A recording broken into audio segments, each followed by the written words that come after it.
নমস্কার প্রিয় দর্শক, ক্যালকাটা ডায়ালগস থেকে মনোজ দাসের প্রীতি ও শুভেচ্ছা নেবেন।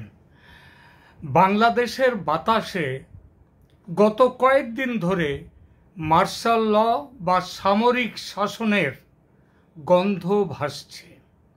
গন্ধটা তীব্র হয়ে উঠেছিল এক সপ্তাহ আগে 21শে মার্চ।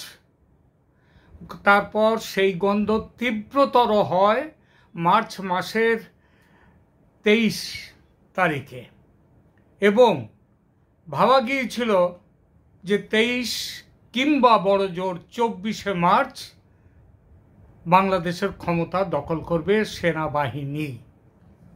কিন্তু সেটা হয়নি এজন্যেই যে এগিয়ে গিয়েও 21, 22, 23 3 দিন ধরে ক্যান্টনমেন্টে সেনা সদরে সমানের দরবার করার পরেও শেষ পর্যন্ত এগোননি সেনাপ্রধান। তিনি চুপ করে গিয়েছিলেন। তার পেছনের কারণ নিয়ে দু চারটে কথা বলবো, কেন তিনি পিছিয়ে গিয়েছিলেন, তবে সেটা একটু পরে। তার আগে বলি, আপাতত বাংলাদেশে সেনা অভ্যুত্থানের ও সেনার ক্ষমতা দখলের পেছনের ইতিহাসটা। এটা বলার দরকার আছে এই জন্যেই যে অনেকে ভাবতে পারেন যে কেন সেনা দখল করতে আসবে, সেখানে তো একটা সরকার আছে, ইউনূসের সরকার আছে। আরে বাবা, ইউনূসের সরকার তো এটা অবৈধ সরকার, এর কোনো জনতার মানুষের কোনো কি বলবো তার সমর্থন তার পেছনে আছে কিনা সেটা পরীক্ষিত নয়, সেটা এমনি একটা বসিয়ে দেয়া হয়েছে।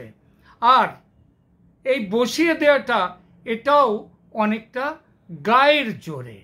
এই গায়ের জোর কাদের কি সেটা আপনারা সবাই জানেন, সুতরাং আমি সেটা নিয়ে আর এখানে আলোচনা করব না, কিছু বলবো না। বুঝতেই পারছো অনেকে ভাবতে শুরু করেছেন যে ডক্টর মোহাম্মদ ইউনূসের বিরুদ্ধে আর এক দফা প্রচার নিয়ে আমি নেমেছি। তবে তারা, আমার ধারণা যে ইতিমধ্যে কমেন্টস বক্সে তারা তাদের মন্তব্য দিতে শুরু করেছেন যে ইউনূস সাহেবকে হটাবার সাধ্য কারো নেই। তিনি 1 মাস 2 মাস 1 বছর 2 বছর নয়, তিনি যতদিন চাইবেন থাকতে পারবেন এইভাবে।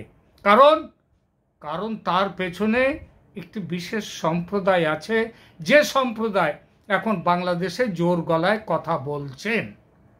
এইসব বালুখিল্যদের কি আর বলবো, শুধু একটা কথাই বলবো, বাংলাদেশের ইতিহাসে সেনা অভ্যুত্থান বা সেনার ক্ষমতা না নেওয়াটাই হচ্ছে সেখানে একটা অবাক কাণ্ড। এটাই হচ্ছে যেন সেখানকার যে স্বাভাবিক নয়, এটা বাংলাদেশের পক্ষে অস্বাভাবিক। যদি সেনা মাঝে মাঝে ক্ষমতা হাতে না নেয়, অভ্যুত্থান না করে কিংবা অভ্যুত্থানের চেষ্টা না করে, তাহলেই সেটা বাংলাদেশের পক্ষে সেটা অস্বাভাবিক। বাংলাদেশে গণতন্ত্রের শেকড় কত আলগা আর সেনা শাসনের শেকড় কত মজবুত, সেটা একটু পেছনের 2-4টে কথা বলছি, তাহলেই বুঝতে পারবেন। তারপর মন্তব্য বক্সে যাবেন মন্তব্য করতে। 71-এ জন্মাবার পর, পাকিস্তানের পেট থেকে জন্মাবার পর, আর পাকিস্তান মানে হচ্ছে সেনা অভ্যুত্থান সামরিক শাসনের স্বর্গরাজ্য, সেই স্বর্গরাজ্য থেকে জন্মাবার পর 75-এ প্রথম সামরিক অভ্যুত্থান। 15ই আগস্ট রাতে 1975-এ খুন হলেন একেবারে সপরিবারে, সবান্ধবে, যতজন বান্ধব সেদিন সেই বাড়িতে ছিলেন সেখানে তাদের সবাইকে নিয়ে খুন হলেন জাতির পিতা। ক্ষমতায় এলেন কে? খন্দকার মোস্তাক আহমেদ। সেই বছরের 3রা নভেম্বর, মানে ওই 75 সালেই দ্বিতীয় অভ্যুত্থান, মোস্তাক আহমেদকে সরিয়ে ক্ষমতা নিলেন ব্রিগেডিয়ার খালেদ মোশাররফ। তিনি আবার বীর উত্তম। তিনি 4 দিনের মাত্র বাদশা ছিলেন, 4 দিন ক্ষমতায় ছিলেন। 7 নভেম্বরে তাকে খুন করে ক্ষমতা হাতে তুলে নিল সেনা। সেনার সমর্থনে এবার, মানে সেনা পেছনে, প্রধান বিচারপতি আবু সাইদ মোহাম্মদ সায়েম হলেন দেশের রাষ্ট্রপতি। তারপর আবু সাইদ সায়েমকে সরিয়ে এরপর ক্ষমতা হাতে নিলেন জেনারেল জিয়াউর রহমান 21শে এপ্রিল 1977-এ। কমপক্ষে এই 1971 থেকে তিনি যবে না তিনি নিহত হন, এর মধ্যে 21 বার, কমপক্ষে 21 বার জেনারেল জিয়াকে হত্যার চেষ্টা হয়।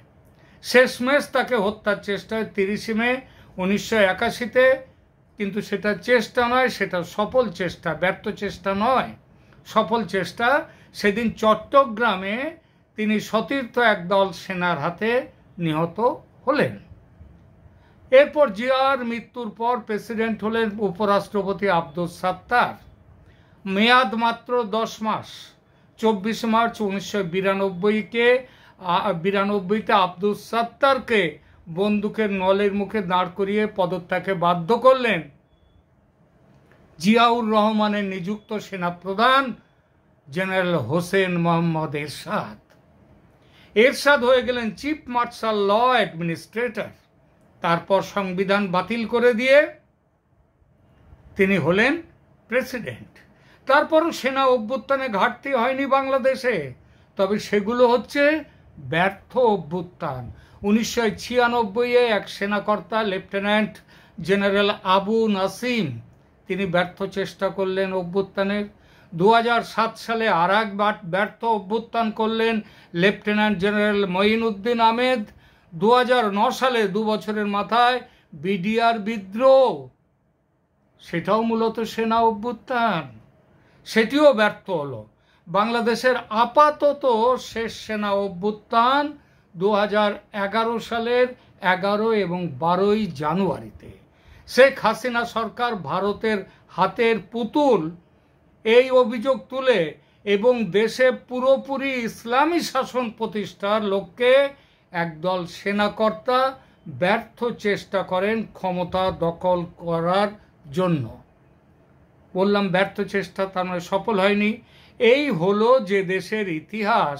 সেখানে গত বছর 5ই আগস্ট যখন জেনারেল বলে দিলেন শেখ হাসিনাকে যে তার সেনা এই ছাত্র বিক্ষোভ থামাতে গুলি চালাবে না, অস্ত্র ধারণ করবে না, এবং তার জন্যে গদি ছেড়ে এবং দেশ ছেড়ে চলে যেতে বাধ্য হলেন শেখ হাসিনা।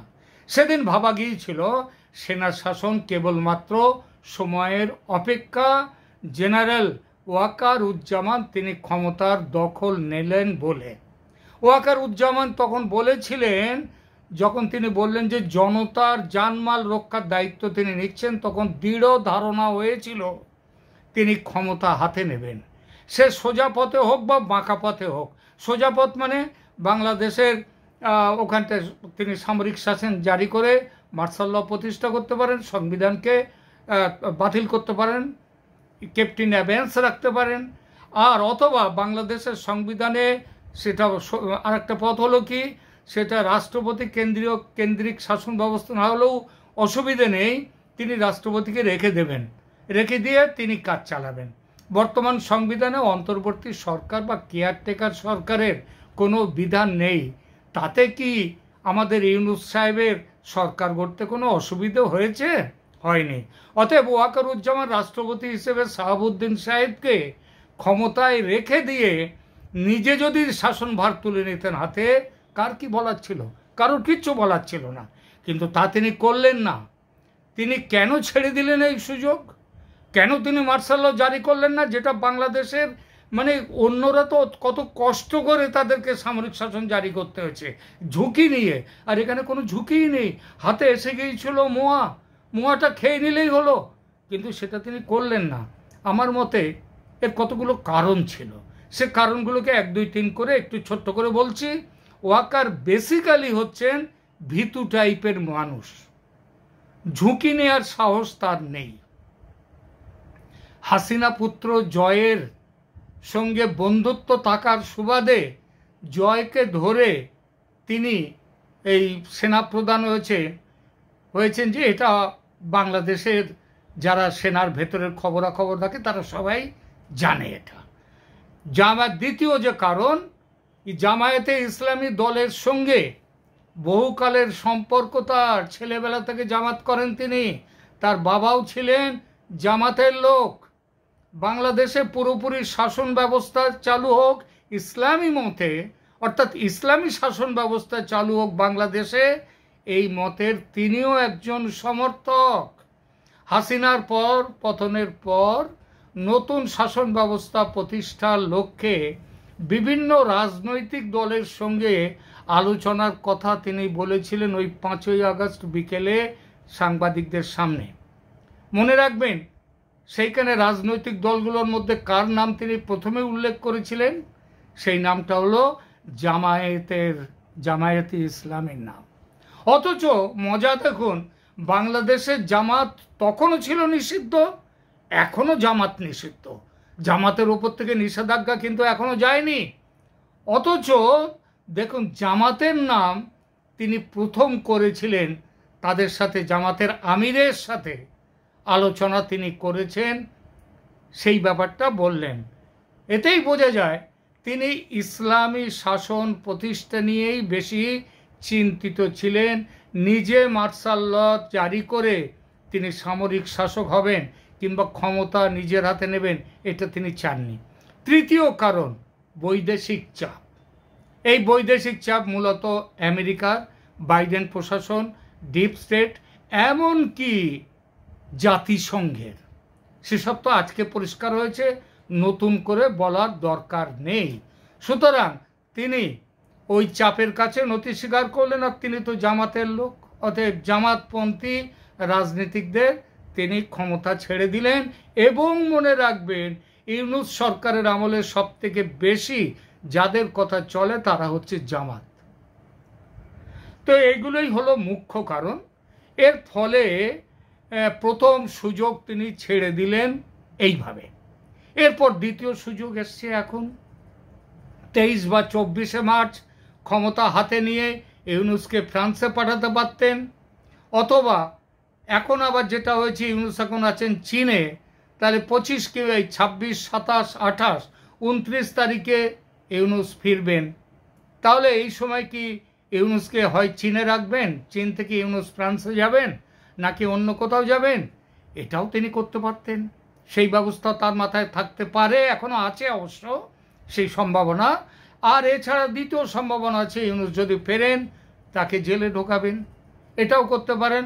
আর যদি এই দুটোর কোনোটাই না করেন, তাহলে তিনি আবার বসে থাকবেন, ইউনূস আসবেন এবং ইউনূসের বকলমে জামাত এবং এই যে ইসলামী সন্ত্রাসী দলগুলো, তারা ক্ষমতা দেশ চালাবে। দেশের যে অবস্থা হয়েছে এর থেকে দেশ আরও ভয়ঙ্কর হবে। আর তিনি মাঝে মাঝে বিবেকের মতো, যাত্রা দলের বিবেকটাকে না, বিবেকের মতো তিনি বলবেন, দেশের সামনে এই বিপদ, আপনারা নিজেরা কাদা ছোড়াছড়ি করবেন না, নিজেরা এক থাকুন, না হলে আমাদের স্বাধীনতা, সার্বভৌমত্ব সেগুলো তার বিপর্যস্ত হতে পারে। এগুলো তিনি বলে যাবেন, বিবেকের তো কোনো অসুবিধে নেই। কিন্তু তার সুবিধা যেটা, সেটা হচ্ছে দেশের মানুষ চাইছে এখন সামরিক বাহিনী তিনি ক্ষমতা নিন। আজ এই 28শে মার্চ দুপুর পর্যন্ত আমি যখন এই রেকর্ড করছি, আমার বক্তব্য, এই এপিসোড করছি, তখন তিনি তখনও পর্যন্ত চুপচাপ। তিনি এগোবেন না এইভাবে বসে থাকবেন বোঝা যাচ্ছে না। কিন্তু সেবার যেমন অনেকগুলো বড় অসুবিধে ছিল, এবার তার মধ্যে অনেকগুলো বড় অসুবিধে চলে গেছে।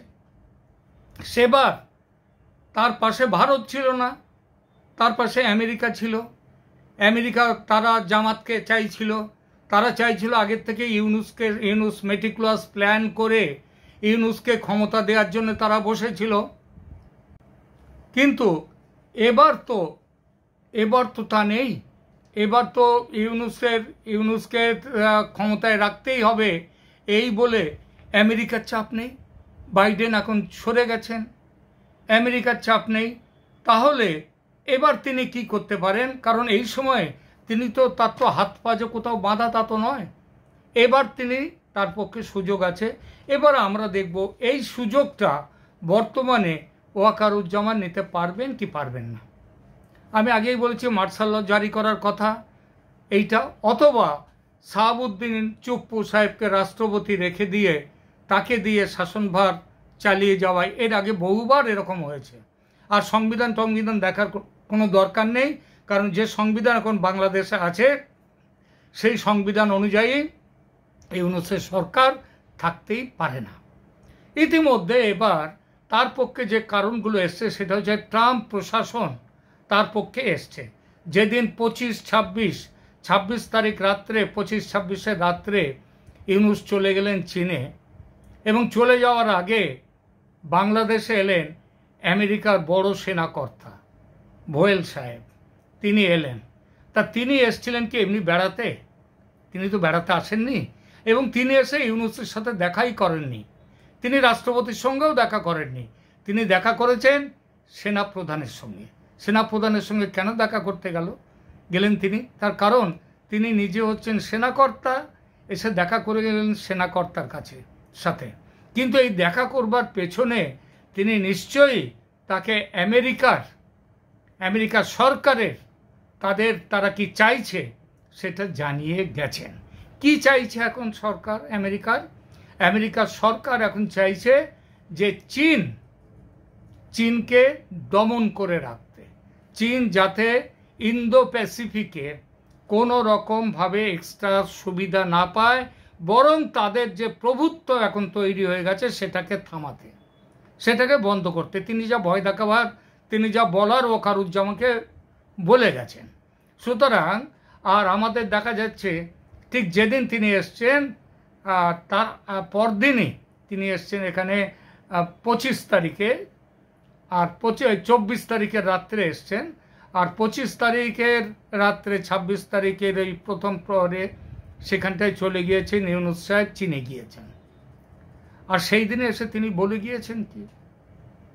তার পক্ষে তো একটাই বলা, ইউনূস সাহেব ওখানে গেছেন, চীনের সাথে কিছু মৌটৌ করবেন, এগ্রিমেন্ট করবেন, কবে সেটা পরে দেখা যাবে, কিছু মৌ করবেন। সেই মৌগুলোর ব্যাপারে যাতে কোনো রকমভাবে চীন সুযোগ না পায় সেটা বলতেই তিনি গেছেন, এবং সেই সাথে সাথে আরাকান আর্মির জন্যে বাংলাদেশের ভেতর দিয়ে করিডর দিতে হবে সেইটাও বলে গেছেন, এবং আরও কিছু জিওপলিটিক্যাল ইস্যু সেগুলো এই ওয়াকার সাহেবের সাথে কথা বলে গেছেন। আর আপনারা জানেন ওয়াকার সাহেবের সঙ্গে ভারতের সেনাপ্রধান তার নিয়মিত যোগাযোগ আছে। ভারতের সেনাপ্রধান চাইবেন না যে মংলা পোর্ট, যেটা ভারতের সাথে এর আগে মৌ হয়ে আছে গত বছর জুলাইতে, কিংবা এই যে তিস্তা ব্যারেজ প্রকল্প, যেটা শেখ হাসিনা তার গতবার ভারত সফরে এসে মৌ করে গেছেন, এগ্রিমেন্ট হয়নি এখনো, কিংবা লালমনিরহাট বিমানবন্দর পুনর্নির্মাণ, এইসব ব্যাপারগুলো নিয়ে যদি আমাদের ইউনূস সাহেব এগিয়ে যান চীনের সাথে কথা বলতে, তাহলে তার উত্তরটা দিতে হবে কিন্তু ওয়াকারুজ্জামানকে, কারণ ওয়াকারুজ্জামানের কাছে দায়িত্ব দিয়ে গেছেন ভোয়েল সাহেব, এবং দায়িত্বের এখান থেকে নির্দেশ যাচ্ছে ভারত থেকে। ভারত চুপ করে থাকবে না। আজকে একটু আগেই বলেছি, একটু এর আগের এপিসোডে আমি দিয়েছি, ভারত কিন্তু বাংলাদেশের ব্যাপারে চরম কোনো ব্যবস্থা নিতে যাচ্ছে, এর আগের ভিডিওতে বলেছি। কারণ এটা তো ভালোবাসার ব্যাপার নয়, ভালোবাসা অবশ্যই বাংলাদেশের প্রতি আমাদের আছে, কিন্তু সেটা হচ্ছে আমার নিজের সুরক্ষা। যদি ওই বাংলাদেশ, সেখানকার সরকার যদি আমাদের ভারতের সুরক্ষা যদি বিনষ্ট করার চেষ্টা করে, তাহলে ভালোবাসার খাতিরে বাংলাদেশ তো বসে থাকতে পারে না। যদি এই ভারত তো বসে থাকতে পারে না, তাহলে এই যে বাংলাদেশে হিন্দুদের ওপর অত্যাচার হচ্ছে, চিন্ময় দাস ব্রহ্মচারীকে যে মাসের পর মাস আটকে রাখা হয়েছে বিনা বিচারে, সেসবগুলো ভারত তো চুপ করে থাকতে পারে না। আমার দেশে নিজস্ব ব্যাপার বললেই তো হয় না। এই দেশ আমার ঘরের পাশে একটা পচে দুর্গন্ধ বেরোবে, আমি আমার ঘরের মধ্যে ভালো থাকতে পারি না। সুতরাং ভারতকে ব্যবস্থা নিতেই হবে, তাই কারোর মনে লাগুক আর না লাগুক, মনে লাগলেও বলার কিছু নেই। সুতরাং আমার যা ধারণা তাতে এখন নিজে বাঁচতে ওয়াকার সাহেবকে মার্শাল ল হয় জারি করতে হবে, এবং জারি করতে হবে আজ 28 তারিখ, আজকে হয়তো আজ রাতেই, এগুলো সাধারণত রাত্রেই হয় আজ রাতেই জারি করতে হবে। নইলে যদি ইউনূস সাহেব এসে আবার ক্ষমতায় বসে যান তার মতো করে, তার জন্যে, এবং চীনের সাথে বিভিন্ন মৌ স্বাক্ষর করে আসার পর যদি এটা তিনি বসে যান, এখনও ওয়াকার সাহেব চুপ থাকেন, ওয়াকার সাহেবকে কিন্তু খুব বড় বিপদের মুখোমুখি পড়তে হবে তাকে। আমার মনে হয় না ওয়াকার সাহেব তত বড় ঝুঁকি নিতে পারবেন। দেশের মানুষ চাইছে সেনা তাড়াতাড়ি ক্ষমতা নিক, ক্ষমতা নিয়ে ইউনূসের এই অবৈধ অত্যাচারী আইন বিরুদ্ধ এবং আইনের শাসনের তোয়াক্কা না করা সরকারকে তারা এই মুহূর্তে দেশ থেকে হটিয়ে দিক। এটা চাইছে আইনের শাসন প্রতিষ্ঠা করুক দেশে, এবং যত শীঘ্র সম্ভব নির্বাচনের ব্যবস্থা করে সঠিক সুস্থ বৈধ নির্বাচন, সবাইকে নিয়ে নির্বাচনের ব্যবস্থা করে নির্বাচিত সরকারের হাতে ক্ষমতা তুলে দিক ওয়াকারুজ্জামান বাংলাদেশের সেনাপ্রধান। এটাই মানুষ চাইছে। এই চাওয়ার বিরুদ্ধে গেলে ওয়াকারুজ্জামান সাহেব যদি চুপচাপ বসে শুধু দেখতে থাকেন এবং সময় নষ্ট করেন, তাহলে বুঝতে হবে যে তার নিজের মাথায় অন্য কোনো দুরভিসন্ধি আছে। এখনকার মতো এখানেই রাখছি। ভালো থাকবেন। ধন্যবাদ।